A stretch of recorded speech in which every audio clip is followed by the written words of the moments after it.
Okay, hi guys, good day. Um, this is another video recorded discussion for our subject HRM 141 Strategic Management and TQM. Uh, Before we start, just a few words. No. Um, Last week we already had a discussion about steep analysis and Porter's five forces. And sa finals, most likely dalawang video discussion din ang mapoprovide ko. So, doon sa mga hindi natin matatapos na modules, I'm sure meron, no? Hindi tayo matatapos na modules. You can study those on your own, based on your own time. There are many videos available online in case na something in the modules will catch your eye, 'di ba? Um, Last week din, dun sa mga nakapag-attend ng class natin, napansin ninyo, meron tayong pinapanood na video din sa Business to You channel. That is a good source of information about the many matrix that can be found in the modules that you have right now. So, in case lang na hindi nga natin matapos lahat, which is really what what's gonna happen, hindi natin talaga matapos lahat ng modules. And something will catch your eye. A matrix, some form of a matrix will catch your eye. There are many available resources now in the internet that can help define or help you understand those matrix. Pero sa akin, right now, ang focus ko is dun sa mga tingin kong importante na kailangan ninyong malaman bago kayo matapos sa semester na ito. Mga framework na mga matrix na kailangan ninyong malaman para at least, 'di ba, pag kayo ay naging middle level management or top level management in the future, you guys will have an idea on how to operate this matrix. Okay, so let's begin. Right now, dadalian ko na lang din ang ating midterms kasi I understand that steep analysis and Porter's five forces might be a little too much, for each and every one of you to understand. So in this video discussion, we'll try to be brief as much as possible. And yun, dadalian na lang natin para hindi tayo masyadong mahirapan. Okay, so we are still at the first phase of Strama, 'di ba? In the previous discussions, I believe during prelim pa ito, nabanggit natin that there are four phases of strategic management and we are still at the first phase, which is environmental scanning. The second phase is yung strategy formulation. Next is yung pag-implement, strategy implementation. And the next is feedback or conclusions about feedbacks, conclusions, and recommendations about the strategy that we formulated. Okay, so we are still at the environmental scanning, and now I'm just going to give a brief description of vision and mission. In the previous semester, I taught Strama. I opted to cancel out vision and mission sa mga modules na ipapaaral ko sana sa mga estudyante. Kaso upon double checking it, vision and mission still is important. Lalo-lalo na kung kayo, 'di ba, as students will create your own businesses someday. It is important that you have your vision and mission para pag kayo ay maggagawa ng strategy na para sa inyong business, you guys are guided. Okay? So let's proceed. Yan. You must be thinking, what is the relationship of strategy to vision and mission? An organization that does not have any vision mission is an organization that can get easily lost. Tulad nga ng sabi ko, 'di ba? Vision and mission might be a little bit hindi siya masyadong takaw mata or hindi siya masyadong attractive pag binabasa mo yung business plan. Vision and mission, siguro kayo, no, right now as students, ang focus nyo syempre is dun sa mga more intricate details about the business, di ba? Like the financial resources, your operations, di ba? Tulad ng last semester, how you operate your business. Madalang kasi natin talagang bigyan pansin ng vision and mission. Pero, as a matter of fact, it's really important. It's an important aspect of the business. Lalo-lalo na pag kayo ay magiging members na ng top level management. Um, Vision and mission ang titingnan ng mga top level managers para alamin kung ano nga ba yung nararapat na strategy na i-implement nila for the business. So, mabilisan lang, no? Kasi ayoko naman siya na magtagal dito. Madali lang din naman din talaga i-differentiate ang vision and mission. Una pa lang, ang turo ko dito, mission, ang vision natin is our goals, the objectives of the business. It is what we see in the business in the future. Ano nga ba yung tingin ninyong magiging ka, magiging kalagayan ng business ninyo in the future? The organization works toward this ultimate goal. It is what we want to be. Ayan, vision, the future of the business. Ano nga ba ang tingin ninyong magandang future para sa business ninyo? And then, when we say mission, ito naman yung kung papaano natin makakamit ang ating mga vision. Papaano natin makakamit ang ating mga goals in the business, di ba? How are we going to do or how are we going to act in order for us to achieve our goals, our vision statement? Statement that defines what an organization does. It tells the purpose of the organization. It dictates what kind of business an organization is participating in. It is who we are and what we do. Sa mission, ito yung ginagawa natin as a business in order for us to achieve or in order for us to see what we really want to be in the future. Ganun lang talaga siya. Vision is our goal in the future and mission is what we do in order for us to achieve our vision statement. Now let's go to a couple of tips in writing mission and vision statements. Unahin natin sa vision statement muna tayo. Kailangan ang characteristics ng vision statement natin is, of course, since these are goals, these are the goals, objectives that we really want to be in the future, it should be future-oriented. Diba? Your vision should state what you want to be in the future. Inspiring and challenging, of course. As much as possible, yan, syempre, diba, pag vision statement, alam naman maglagay ka ng, ng negative na objective or goal, diba? Hindi naman maganda yon. So, you want to stay positive as much as possible. Kasi dito nga kayo kukuha ng lakas, dito kayo kukuha ng idea, ng guidance, para alam ninyo kung ano yung pwede ninyong gawin ng mga strategies. And so it should be inspiring and challenging. Customer product technology oriented. Organization's vision should be clear on what it wants to offer to who in the future. Sino nga ba ang customers mo? Sino nga ba ang gusto mong pagsilbihan in the future?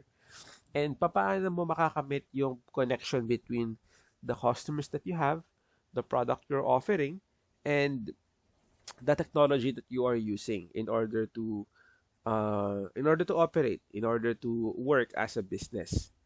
Core values is also very important. Of course, no, right now, any company that doesn't have any core values is considered a trash company, to be honest with you.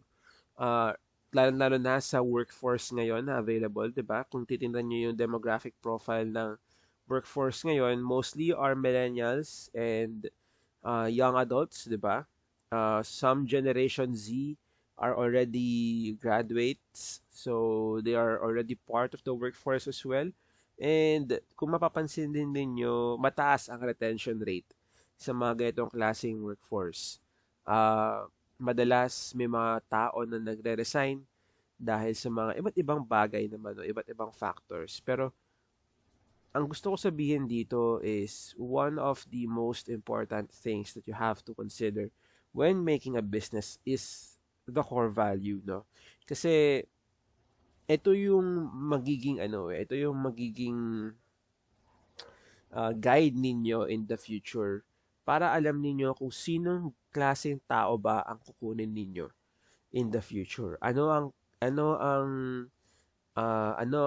kanyang abilities? Ano ang kanyang values na gusto ninyo?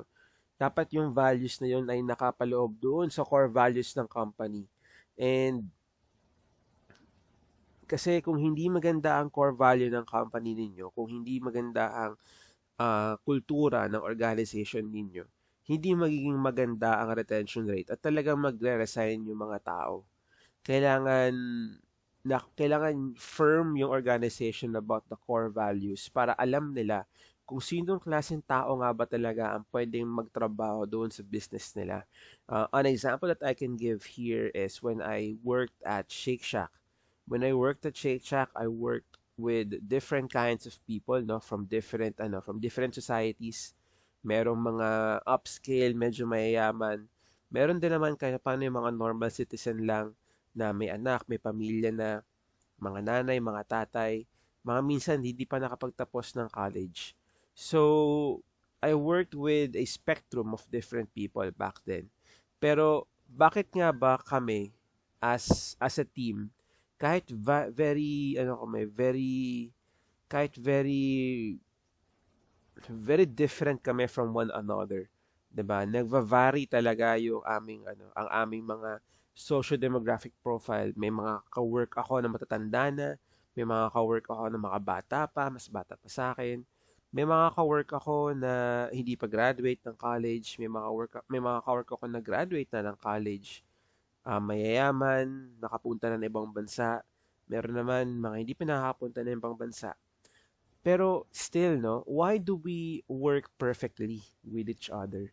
Even though we have our differences, even though we have very varied attitude with each other, why is it we are capable of working with each other?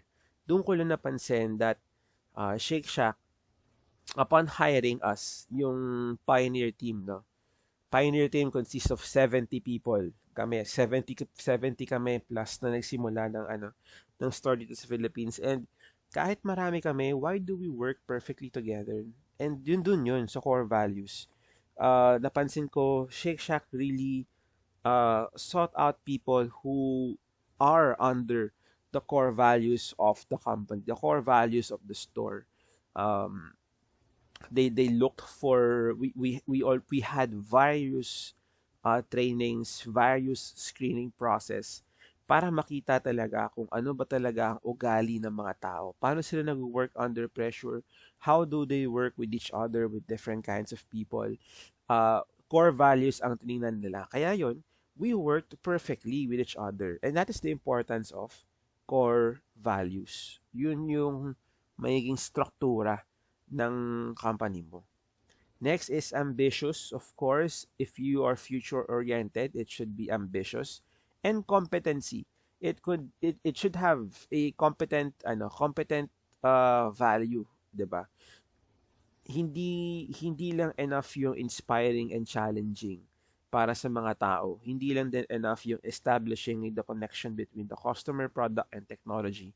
It's important that you are competent as well as a company. Kasi if of course if you are not striving for the best, if you're not striving to be competent with other competition, what's the essence, 'di ba? Next, mission statement. Sa mission statement, dapat dito nakalagay the customers, no?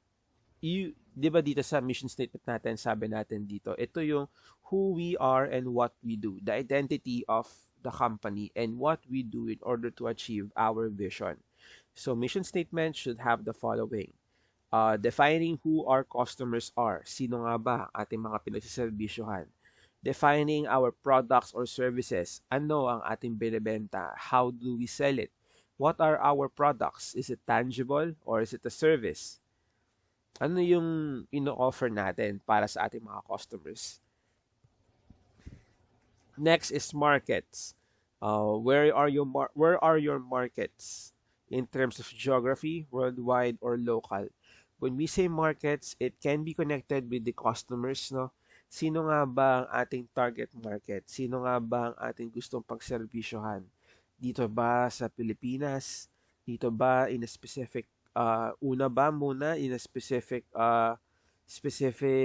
place? Like say for example, within your barangay, and then when you succeed in covering your barangay, are you going to cover now your city?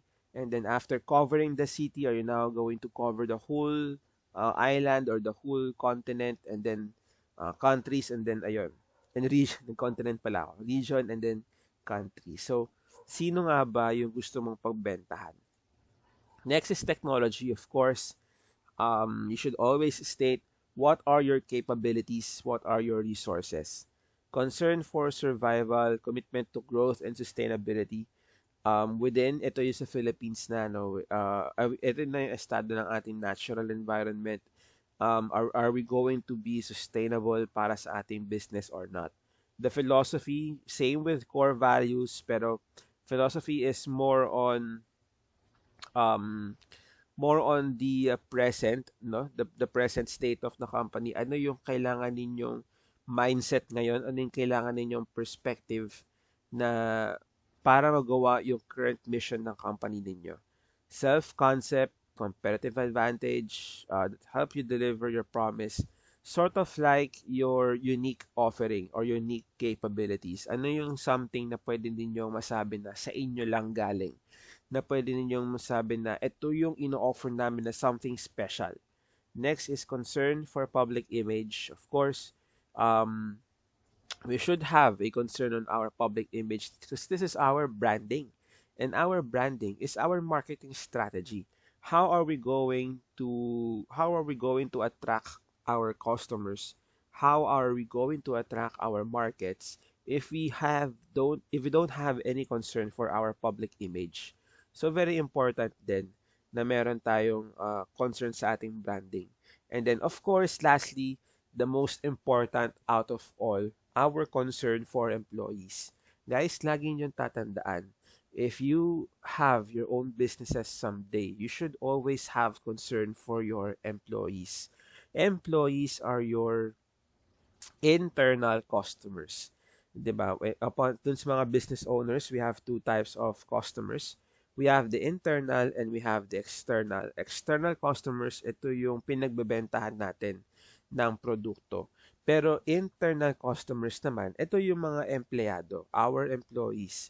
And sila ang ating human resource na capable para mag-generate ng income para sa atin. So if we don't have any concerns for our employees, we are already neglecting our internal customers. And guys, it's very important that you have to take care of your employees, take care of your internal customers. So here are some examples of mission statements and how they applied their mission statements. No, nakalagay dyan, family fun mall experience, that is 1 and 2, which is yung customers and our product or service. We provide the family fun mall experience that makes every day better for all. Together with our partners and employees, that's number 7.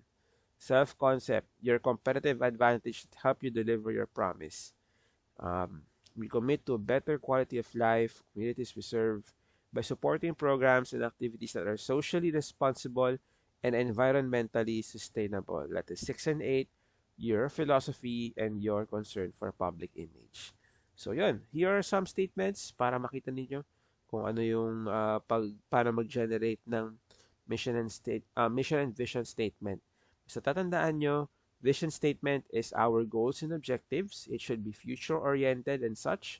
When we say mission statement naman, these are the things we have to do, our identity as the organization, who our customers are, what are our products or services, the technology that we use, our philosophy, our concern for public image, concern for employees. Okay, so that's it for module number 8, vision and mission statement. We're now going to go with we're now going to go We'll now proceed with environmental scanning again. This is our last na for environmental scanning phase 1. This time we're going to talk about organizational analysis. The simplest term that I can introduce for this module. We talked about steep analysis, Porter's five forces. Those are all external environment. Now we are going to have this discussion about the internal environment, the things that we can control, our strengths, our weaknesses, our resources, the organization itself. So let's proceed. Ngayon, pag-uusapan natin ang internal environment, the things that we can control within our company, within our organization. So, first, let's define what is organizational resources. Ano nga ba ang ating mga kakayahan, resources, para malaman natin kung ano ang ating mga strengths and weakness. Organizational resources are our basic building blocks. It is what makes up our company. Uh, ito yung ito yung kaya natin as a company, 'di ba? It is the basic building blocks. It is 'yun, yung kakayahan ng company natin, no. Ito yung parang pinaka resources, strengths and weakness. Um, when we say resources, it can be either a tangible one or intangible assets. When we say tangible assets, based from the term itself, ito yung mga nahahawakan natin. Ito yung mga physically there, no? Nandyan sila and we can touch it, we can feel it with our hands. Tangible assets includes our machines, equipments, land itself, 'di ba? Kahit sabihin natin na hindi natin kaya hawakan yung buong 4 hectares, it's still considered tangible because it's there. You can physically feel it. So land is also. Next is the intangible assets naman. And when we say intangible assets, ito yung kabaligtaran ng tangible, hindi nahahawakan. Walang physical form. Examples of this are yung organizational culture natin, copyrights, our brand reputation, our brand image, licenses, if we have patents or patents, and the know-how or how we call it yung ating proseso, the process of operations itself. So yun yung intangible assets natin and tangible assets. And upon identifying our assets, we are now going to assess or see kung ano nga ba yung strengths and weaknesses natin doon sa mga ating tangible and intangible assets. So proceed tayo. Ayan, first, to help you identify your strengths as part of the SWOT analysis, you can start looking at these areas of the business. So, your financial resources, your physical assets, sinabi natin kanina, the tangible ones. We have the intellectual properties, ito yung intangible assets natin, patents, copyrights, trademarks. Human resources, our workforce, the key players, the most vital members of your team. Ito yung mga tingin ninyo na importante para mabuhay ang inyong company. Employee programs, yun nga about taking care of your employees is also very important, no? If you are conducting trainings and seminars every now and then, company workflow, the operation, the culture, another intangible asset, company reputation and competitive position. So everything about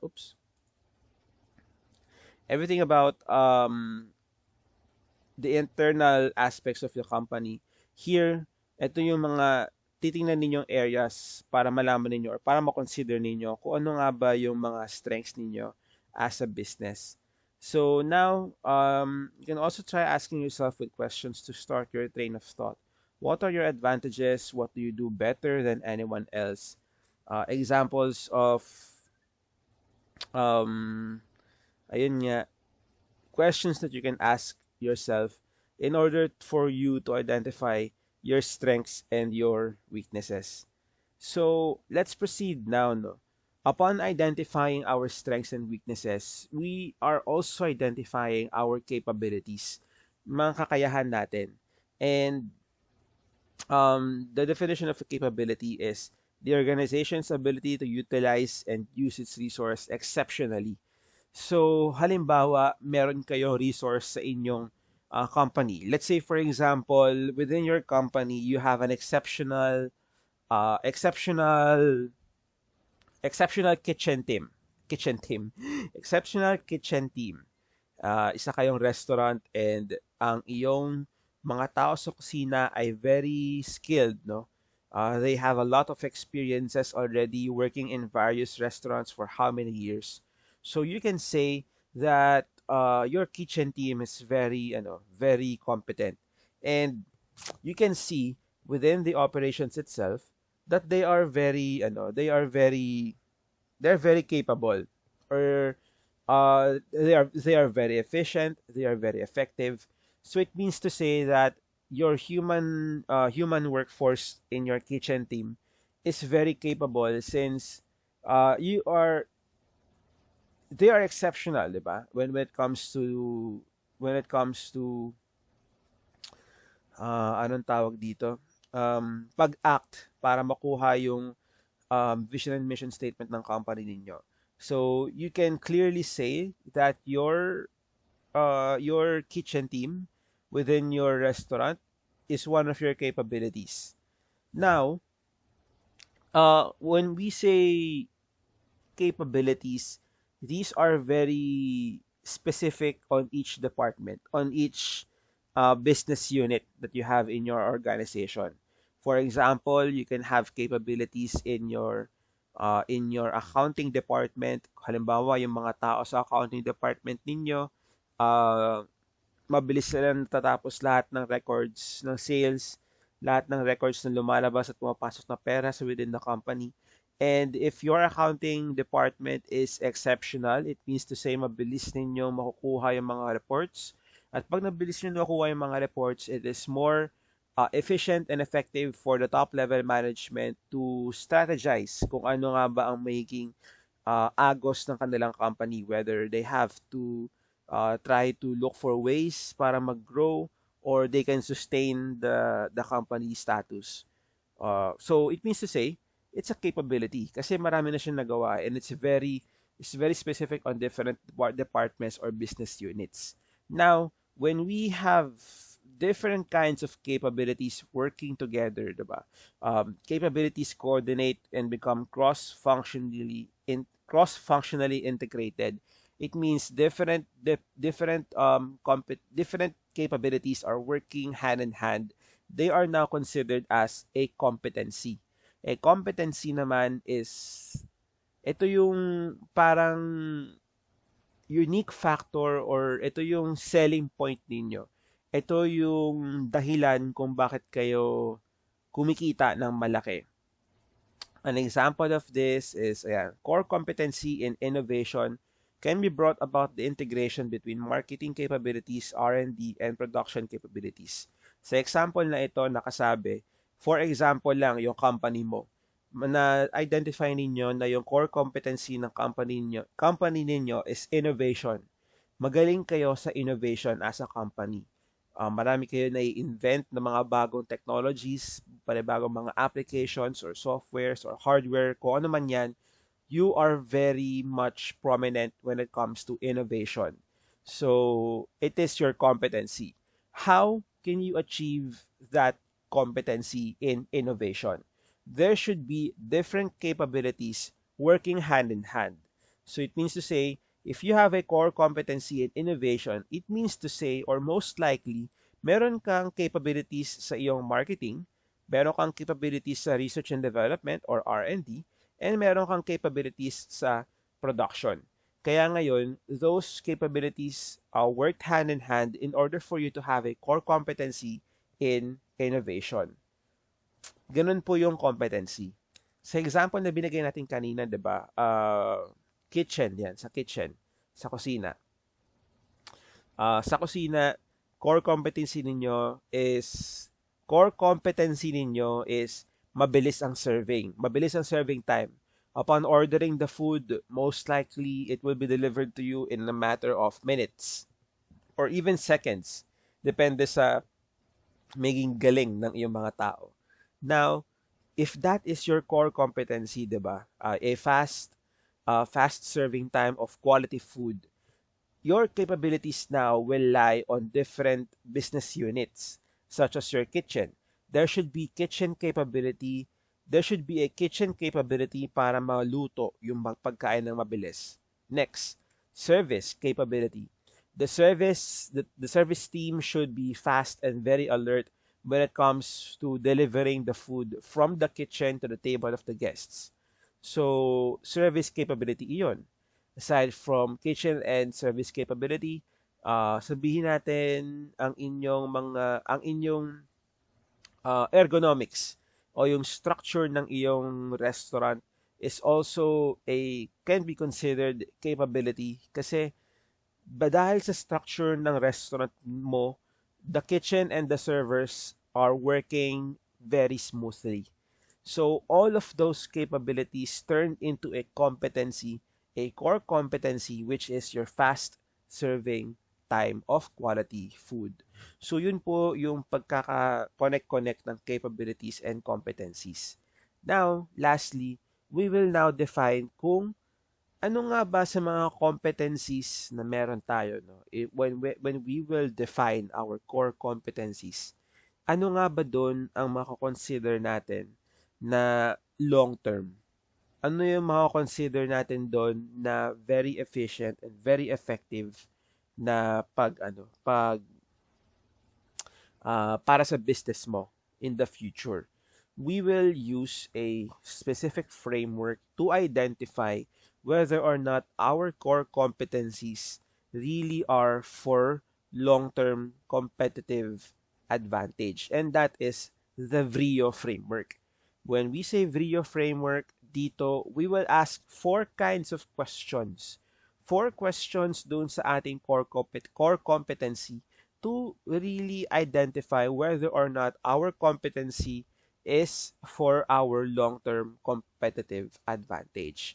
So VRIO stands for value, valuable or your value, rarity or yung nga, rare, inimitable or gaano kadali bang gayahin yung iyong core competency, and organized. Those are the four indicators or the four questions that we're going to ask doon sa ating core competency in order to identify if that competency really is for our long-term competitive advantage. So first, we have to ask our competency, is it valuable? Meron bang value? Does the competency provide customer value and competitive advantage? If your answer is no, you are at a competitive disadvantage. Unang-una pa lang. The first question that you're going to ask doon sa iyong competency is whether or not there's value in it. Meron ba siyang customer value? Meron ba siyang competitive advantage? Kung wala, then you are at a competitive disadvantage and you need to reassess your resources. Kailangan mo ngayon i-identify mo na ulit yung iyong strengths and weaknesses, your capabilities and competencies. May baka kasi mamaya, meron pa kayong ma-uncover na value. Now, if you will answer yes, may value po ang aming competency, you can now move to the next question. Is it rare? Do you possess competency that others don't? Meron ka bang gaano ka-unique yung competency na meron ka? If your answer is no, hindi siya rare, you have value but lacks rarity, putting your company in a competitive parity. When we say competitive parity, ito yung parang neutral lang. Pwede kang nasa advantage, pwede kang nasa disadvantage. You have your resources and capabilities that are valuable but common. which makes competing in the marketplace difficult but not possible. So, yung competency mo, hindi siya ganun ka-rare or hindi siya ganun ka-unique, pero there's value in it. Pwede ka pa rin makipag-compete with the other organizations or businesses, pero medyo mahihirapan ka kasi hindi naman ganun ka unique sa'yo yung competency na meron ka. What if other companies also possess that kind of competency? 'Di ba? So, magiging mahirap siya, pero it's still doable. You are at a competitive parity. So, it is a lot better if your answer to the two questions that we ask first is yes. Meron kang value at meron ka ring rarity. Next is imitability or inimitability. Inimitable or imitability or kung gaano kadaling gayahin yung yung competency mo. Is it costly for others to imitate your competency? Is it difficult to find an equivalent or substitute to compete with you? Um, Upon asking the question if it whether or not our competency is rare, we should also ask a question whether or not madali lang bang maghanap ng substitute or equivalent na competency para makipagtungga sa'yo? Or gaano ba kahirap na gayahin yung competency na meron ka if we want to start from scratch? So, if your answer here is also no, your competency has value and rare. Kasi for example, let's say for example, nag-yes ka. We have yes in value and yes in rarity. We'll now move forward in imitability. So if your answer here is no, the competency identified has value and rarity, but easy and affordable to copy. Rare nga siya, may value nga siya, pero madaling gayahin. You have a temporary competitive advantage. It will take considerable effort to stay ahead of the competition and differentiate yourself. Go back one step and reassess. You have a temporary competitive advantage. Yung competitive advantage mo ngayon is only temporary kasi madaling gayahin yung competency na meron ka. And you have now to reassess, bakit nga ba ito yung naging competency ko and why am I focusing on this type of competency? Um, kung madali naman din palang gayahin ng ibang mga tao. Again, dito sa pag-identify kung madali nga bang gayahin ng mga tao, it's very subjective to the current society or the current demographic profile around your company, no? Mahirap ba? Paano ba ang work attitude ng mga tao? Um, the availability of resources, availability of raw materials, mga ganun. So, it's very much subjective on each and different kinds of industry or businesses. Pero, ang focus ito is gaano kadali gayahin yung competency mo or gaano kadali maghanap ng equivalent or substitute competency para matungga or para makatungga ikaw yung competency mo. So, let's say for example, nag-yes ka. Yes, may value ang aking produkto, may value ang aking competency, may rarity, rare yung aking competency, and hindi ganun ka dali gayahin, mahirap gayahin yung competency ko. Next is the organization. Does the company have organized management systems, processes, structure, and culture to capitalize on the competency? Dito na ngayon papasok yung iyong operations as the company.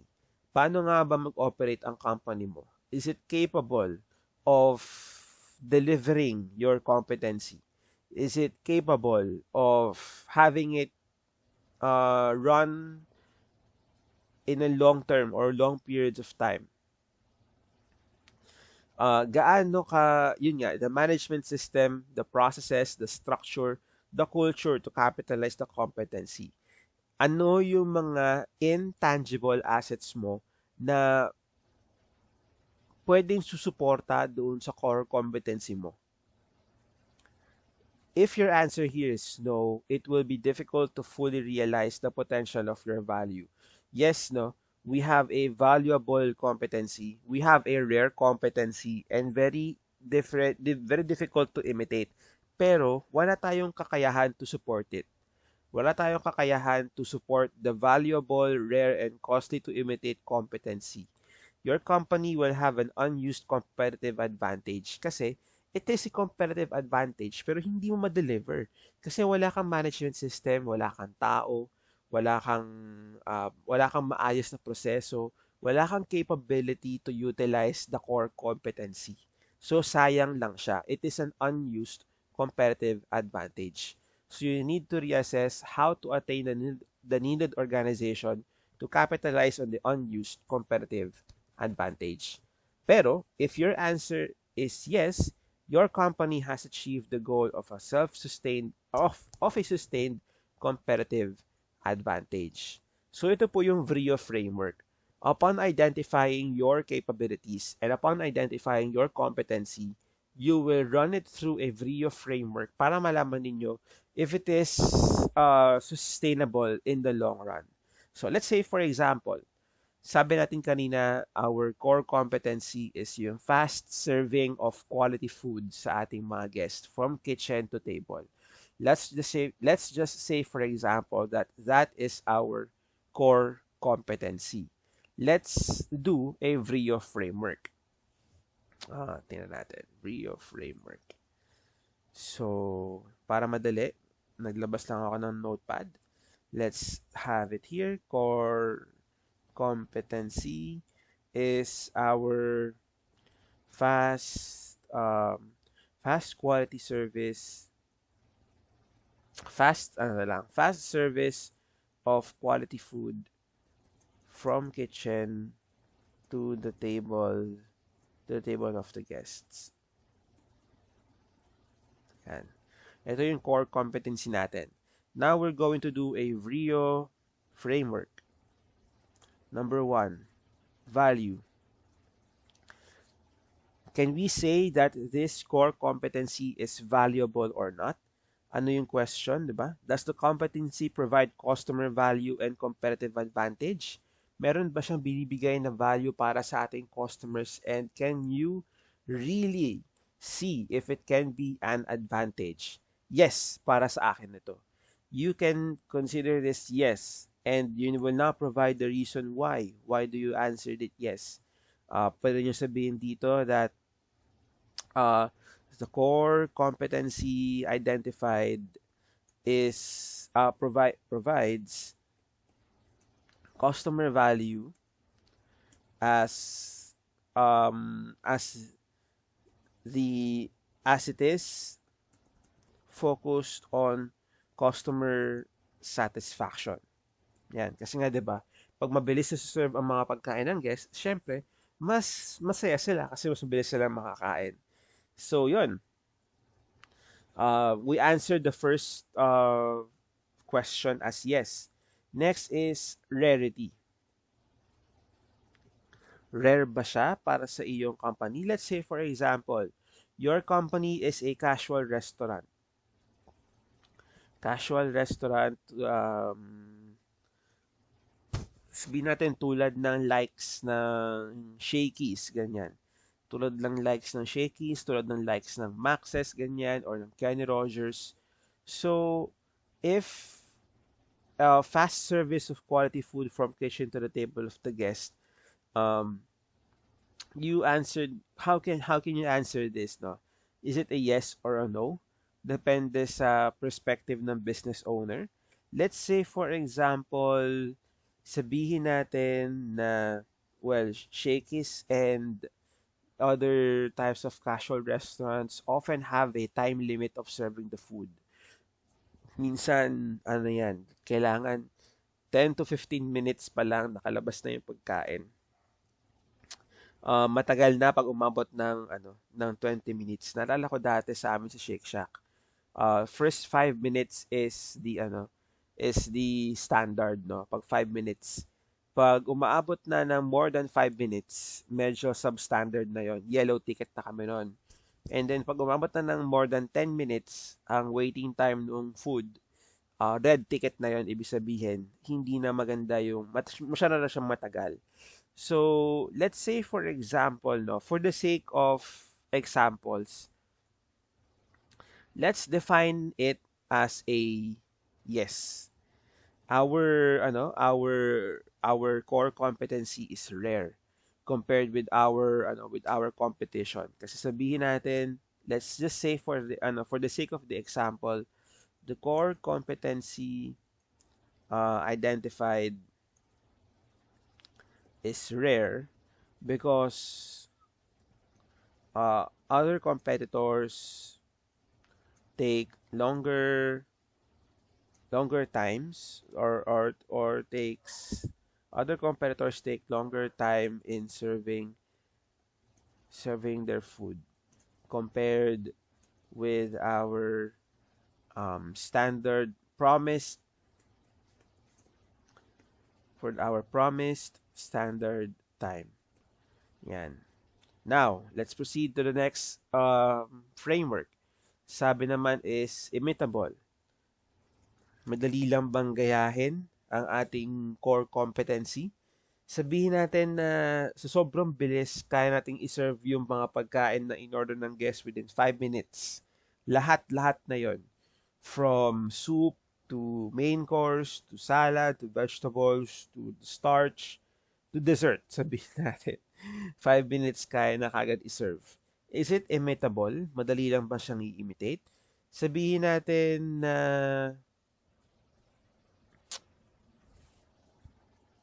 teka.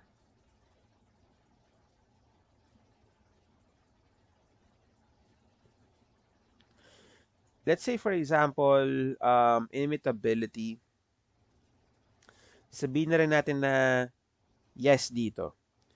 Mahirap gayahin ang ating core competency. The reason for that is, of course, you have now to find the definition or explanation kung bakit mo sinabi na yes siya.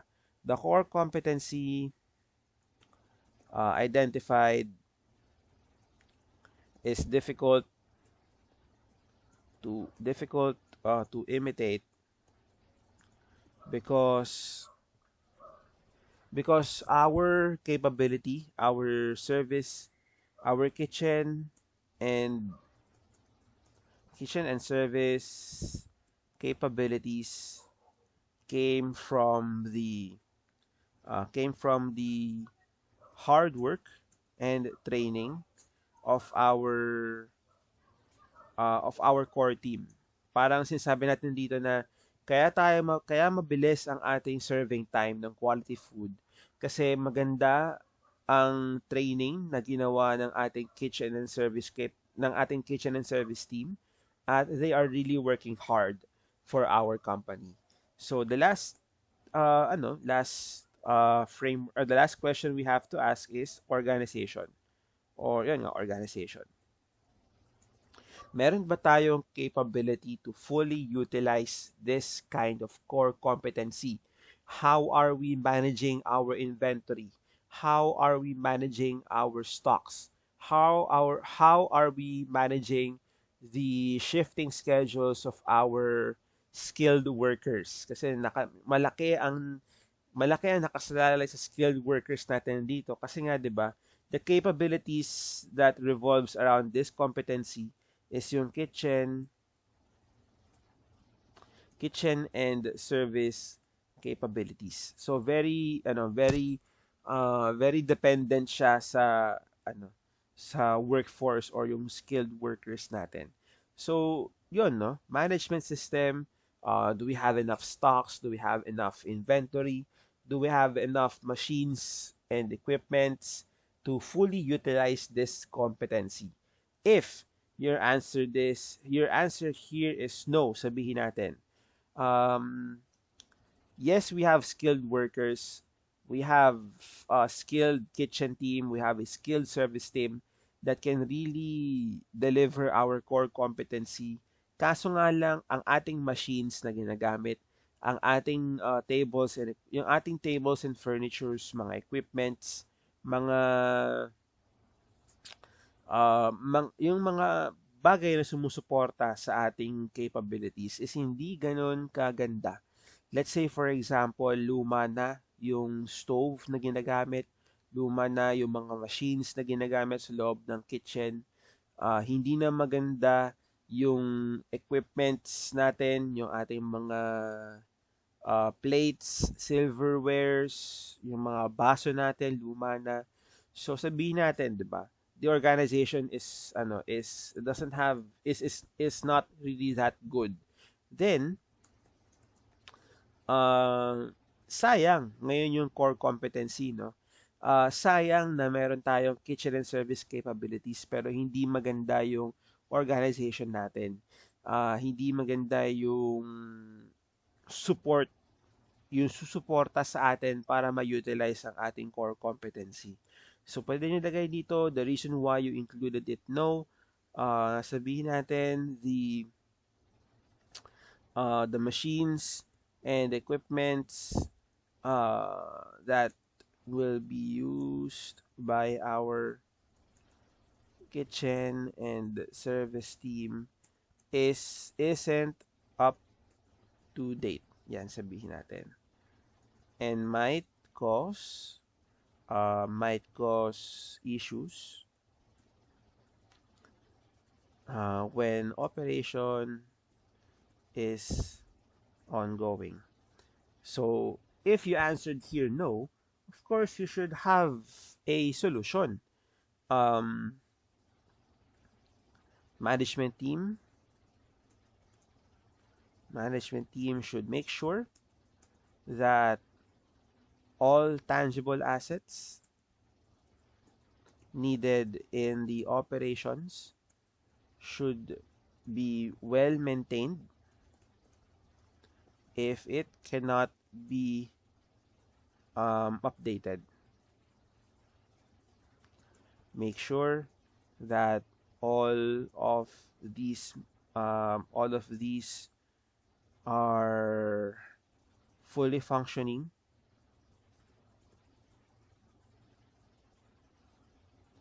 Are fully functioning so that we can utilize our core competency. Yan. So, that's it for the VRIO framework. And now you've done it, diba? Ito na siya. You answered yes or no to different kinds of questions. And if you answer no, you should provide the explanation why you answered no and provide a solution as well kung ano yung pwede ninyong gawin as the organization or as business owners para para ma para maiwasan, 'di ba? Na magkaroon ng pagkakamali sa ating core competency. And that's it for our modules. Just remember, no, if upon identifying whether or not the core competency that identified is standard, advantage, disadvantage, or a weakness, if you have it and you do it better, and if you have it and others have it, it's a standard. The core competency is standard. Dapat, meaning to say, lahat kayo meron nun, ng ganong klaseng core competency. It will become an advantage if you have that core competency and you do it better than others. You identified that others do it as well, pero ikaw lang ang magaling or ikaw yung may magandang output. Then you are at a advantage. You are at a disadvantage if others have that competency and others do it better than you. Merong ibang mga businesses na may ganong din klaseng core competency and they do it, they execute it, they fully utilize it better than you do. You are now at a disadvantage and you will be at a weakness if others have it. Simple as that. So yun lang, ganun lang kadali ang ating pag-analyze ng ating strengths, ng ating organizational structure or ng ating organization itself. First, you have to identify what are your tangible and intangible assets, what are your strengths and your weaknesses. And then to know what are your strengths and weaknesses, here are some tips on how to identify. If you will identify strengths, here are the things that you need to focus on areas. Gaano nga ba kayo kaya financially stable? What are your physical assets, your intellectual properties? What are your competitive position, your company culture, the workflow, etc. And the different questions that you have to ask as well to identify your strengths and weaknesses to start your train of thought. Then we identified capabilities. Um, these are things that you are at an advantage on the business unit perspective.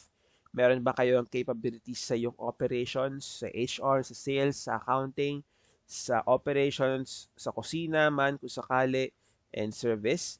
And competency is the coordination of capabilities. Yung pagkakatugma-tugma ng capabilities in order to form a competency. And then once that you form a competency, you will now do a VRIO framework. You will ask whether or not it is valuable, it is rare, it is imitable, or how well you organized, or how well are your management systems are to fully utilize that core competency.